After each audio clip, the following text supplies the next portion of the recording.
अस्सलाम वालेकुम dear students.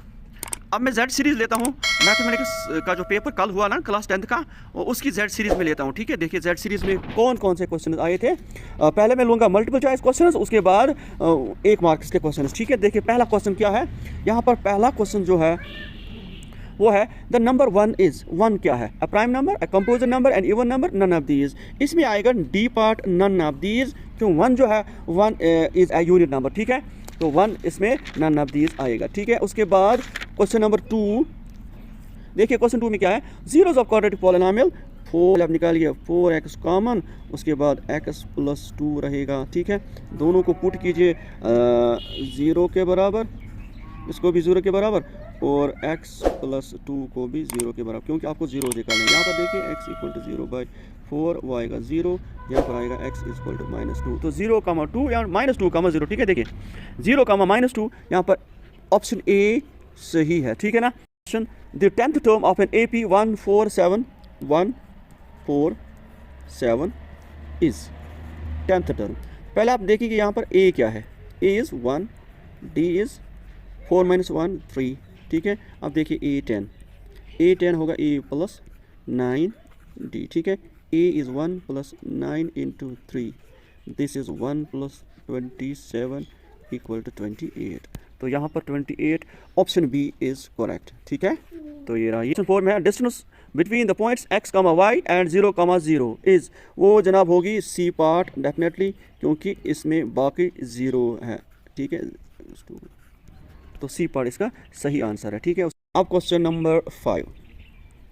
ठीक है, क्वेश्चन 5 में है फॉर व्हाट वैल्यू ऑफ के दीज इक्वेशंस आर इनकंसिस्टेंट। यहाँ पर एक ऑप्शन है k = 2, k = 3, k = 4, none of these. यहाँ पर पहले देखिए आप इनकंसिस्टेंट कब होती है, इक्वेशन में इक्वेशंस इनकंसिस्टेंट होती है। ठीक है, अब यहाँ पर देखिए a1 क्या है, इधर 4 है, डिवाइडेड बाई a2 क्या है, दैट इज़ 2। ठीक है, तो ये किसके बराबर आएगा, 2 1 ज़ा 2 2 ज़ा, तो ये जनाब 2 के बराबर। अब देखिए b1/b2 यहाँ पर है 6 और b2 k है। अब यहाँ पर k देखना है। ठीक है, यहाँ पर देखिए ये यहाँ पर 2 आया ना, यहाँ पर भी 2 आना चाहिए। ठीक है, तो k का वैल्यू क्या होगा, यहाँ पर आना चाहिए 2, तो k का वैल्यू k3 होगा, k3। देखिए 3 1 ज़ा 3 2 ज़ा, 2/1 आ गया 2, तो इसमें भी 2, इसमें भी 2, इसका मतलब ऑप्शन नंबर बी इसका सही आंसर है। ठीक है, आर्क, तो आप क्वेश्चन 6 देखिए, length of an arc of A sector of angle theta. ठीक है ना, देखिए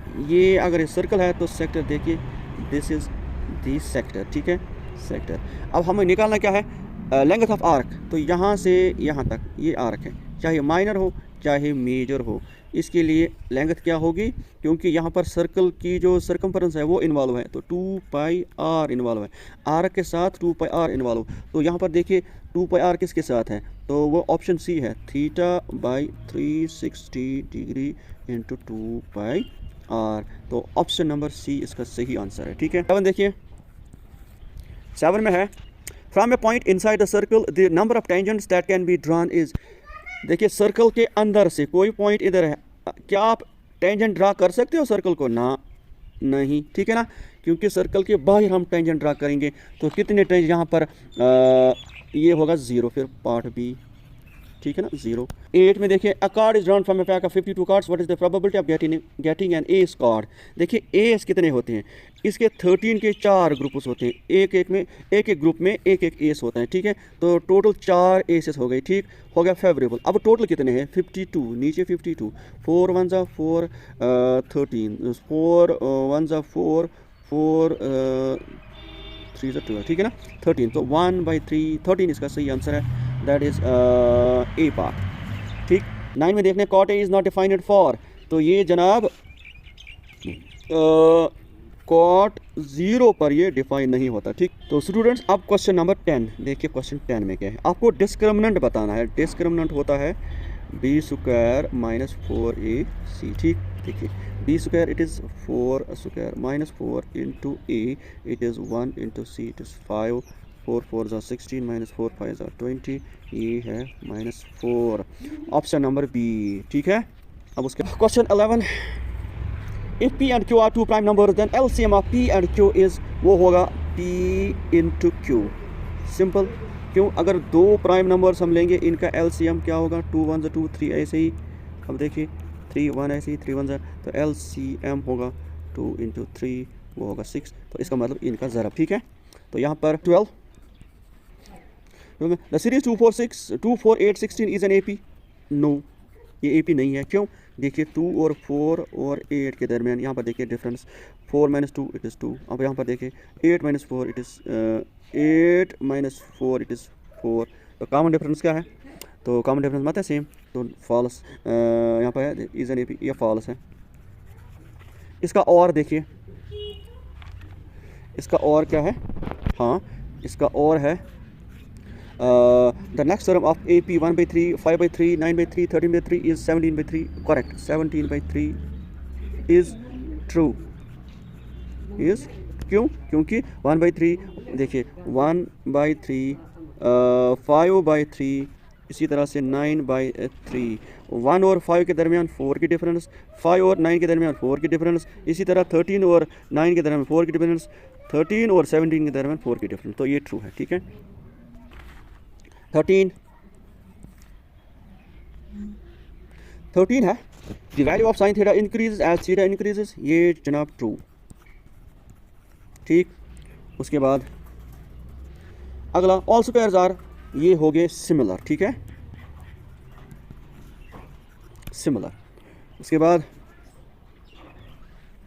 15 a line intersecting the circle at two different points is called secant, इसको कहते हैं secant, ठीक है। इसके बाद 16 write a formula for finding the area of triangle whose vertices are. तो एरिया तो आपको पता होना चाहिए, ठीक है, वो आप देख भी सकते हो, ठीक, बहुत ईजी है। उसके बाद और इसका define collinear points. Collinear points क्या होते हैं? कोलिनियर पॉइंट्स एक लाइन फॉर्म करती है, ठीक है, ऐसे, इनको कोलिनियर पॉइंट्स कहते हैं, ठीक है।